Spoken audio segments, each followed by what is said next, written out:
Was it ever changed? We'll find out in 3, 2, 1. There we go.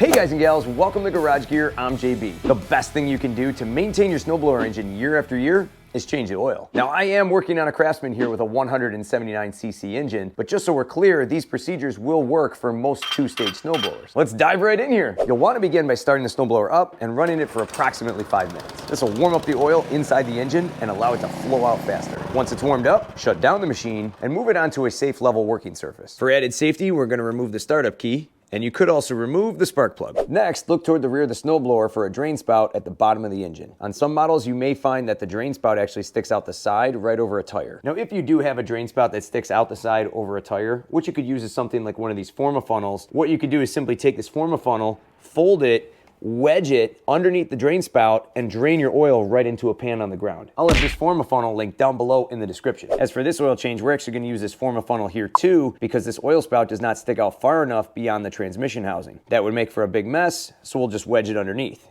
Just like that. Now when you have a spout on the backside of the snowblower, it's a good idea too to take some wooden blocks and stick them underneath the front of the snowblower. Simply tip it up, slide them right underneath, and drop it down. This way the oil can flow out better. And to help this video flow better with the YouTube algorithm, would you mind hitting that like button?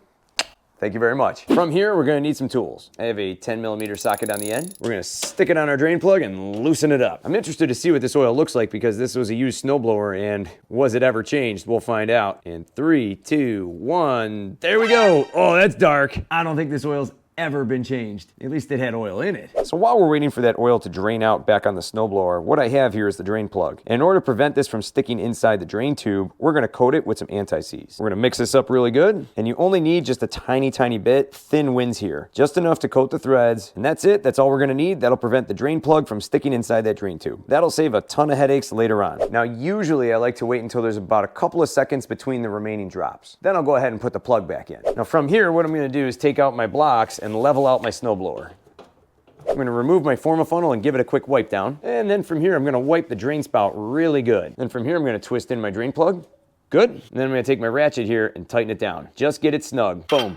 Do not over tighten it. You do not want it getting stuck inside that drain tube. All right, the hard part's done. Now at this point, let's fill her back up. At the top of just about any gas-powered snowblower, you're going to see a yellow cap. That yellow cap is your dipstick. From here, we're going to take it out, lift it up, and we're just gonna give it a quick wipe down. I'm gonna set that dipstick aside and then pop in a funnel. Then what you wanna do is slowly pour in the correct amount of oil for your engine. Glug, glug, glug. Now the manual calls for 20 ounces of 5W30 oil based on temperature ranges for my specific climate. Now in my experience, and based on recommendations from some small engine mechanics, 5W30 full synthetic is great for these small engines. It flows better in cold temperatures, and that's exactly what we want here. Now for this snowblower, I'll be using SuperTech 5W30 full synthetic. You can find videos out there on YouTube on this oil performing equal to or better than Mobil 1. Wow.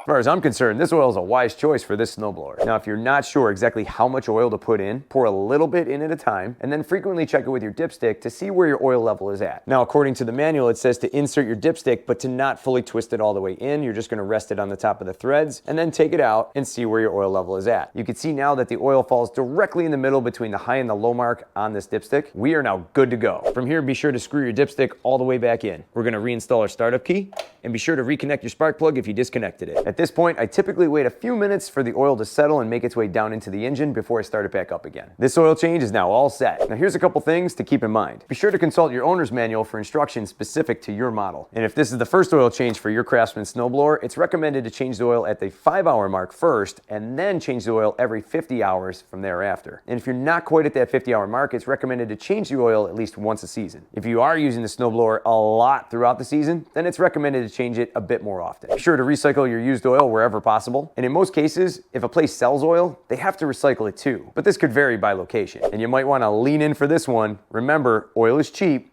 engines are expensive, change your oil. For more information on how to start this snowblower up the right way, I'll have a video on that linked down below in the description. For more cool garage gear content, click or tap the screen right here. Thanks so much for watching, and I'll see you in the garage.